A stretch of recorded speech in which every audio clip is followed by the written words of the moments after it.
So what advice do I have for college graduates?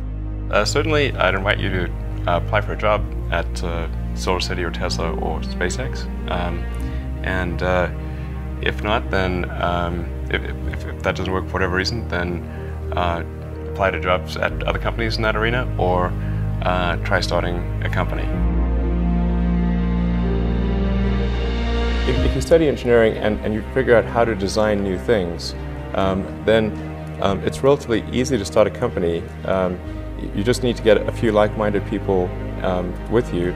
Although I have to say that the space business is quite hard to start a company in the space business because it's such a capital-intensive business. So it may be better to do something in solar power, or if you're going to do it in cars, do it as kind of a component supplier for cars or something like that. Musk has college degrees in business and physics, but SpaceX is his first venture in aerospace. How did you get the expertise to be the chief technology officer of a rocket ship company? I do have a physics background. That's helpful as a foundation. And then I read a lot of books and talked to a lot of smart people. Don't just follow the trend. You may have heard me say that it's good to think in terms of the physics approach or first principles, which is, rather than reasoning by analogy, you boil things down to the most fundamental truths you can imagine, and you reason up from there. And this is a good way to figure out if something really makes sense, or if it's just what everybody else is doing. It's hard to think that way. You can't think that way about everything. It takes a lot of effort. But if you're trying to do something new, it's the best way to think. And that framework was developed by physicists to figure out counterintuitive things like quantum mechanics. So it's really a powerful method. And I want to know, what is the one thing that has surprised you about your life? Well, I'm surprised by the whole thing, honestly. I certainly didn't expect for any of these things to happen, honestly. Yeah. I just knew I knew I wanted to be involved in technology, and in fact, the only reason I started a company back in '95, an internet company, was because I couldn't get it. There were only a few internet companies, and I couldn't get a job at any of them. So I tried to get a job at Netscape, and sent my resume in and tried hanging out in the lobby, but I was too shy to talk to anyone. And then I was like, okay, well, I guess I'll have to start a company because I can't get a job anywhere. Thank you.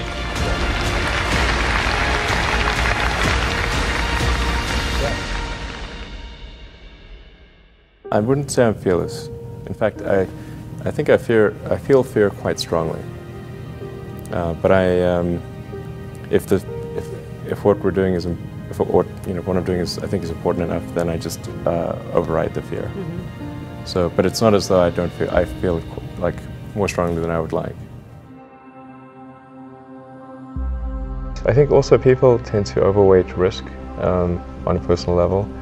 It's one thing if you've got, a mortgage to pay and kids to support, and that if you were to deviate from your job, well, how are you going to feed your family and pay the rent? And okay, that's understandable. But let's say you're young and you're just coming out of college or coming out of high school or whatever. What do you risk?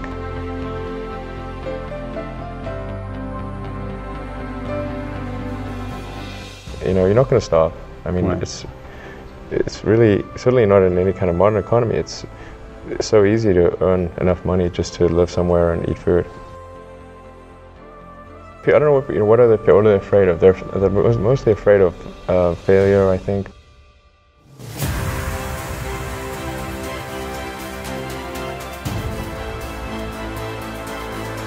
People should be less risk averse when there's not much at risk.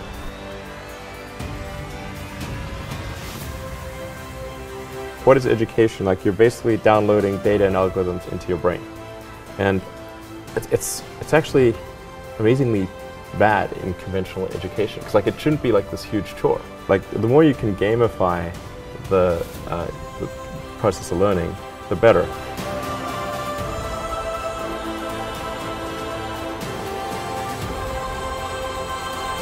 I was at sort of a slight existential crisis because I was trying to figure out what does it all mean? Like, what's the purpose of things?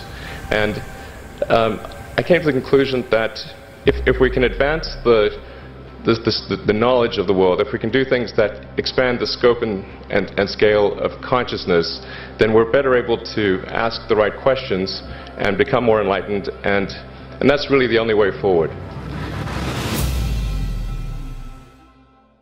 What drives you? What is it that when you wake up in the morning, do you see a problem and you want to solve it? The thing that drives me is that I want to be able to think about the future and feel good about that. We're doing what we can to have the future be as good as possible. To be inspired by what is likely to happen, and to look forward to the next day. So that's what really drives me, is trying to figure out how do make sure that things are great and going to be so, and that's the underlying principle behind Tesla and SpaceX. Is that I think it's pretty important that we accelerate the transition to sustainable generation and consumption of energy. It's inevitable, but it matters if it happens sooner or later.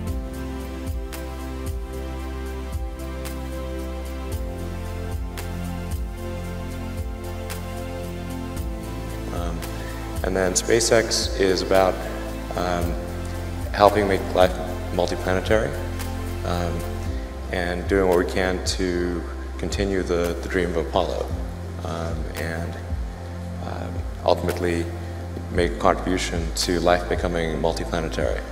Well, let's talk a little more about that. I think everyone is very interested in that when you say making life multiplanetary. Yeah, that's exciting. It is exciting. So what's your vision there? I think, particularly for Americans, like you think about America is a nation of explorers. People came here from other parts of the world. They, chose to give up the known in favor of the unknown.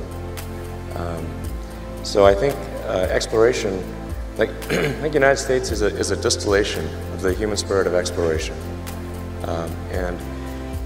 so that's why it appeals to Americans so much. You can see this when, say, there was a shuttle tragedy, and 7 people died, and that's terrible. But a lot of people die all the time. But why do we care so much? Because it was the dream of exploration that was dying along with those people. That's why. I thought both Tesla and SpaceX would fail at the beginning. You saw it? Yeah, sure. Really? Of course. But nevertheless, you put all your money in that. I expected to lose it. Well, technically, what I thought was, well, I'll take half the money from PayPal, and if I lose half of it, that's okay. But then, of course, the companies encounter difficulties and then have a choice of either let the company die or put, all the money into the companies. And so I really didn't want the companies to die, so I put all the money in the companies. Yeah. And then I had to borrow money from friends to pay living expenses. Yes. It's just looking just for evidence of exceptional ability. And if there's a track record of exceptional achievement, then it's likely that will continue into the future. Mm-hmm.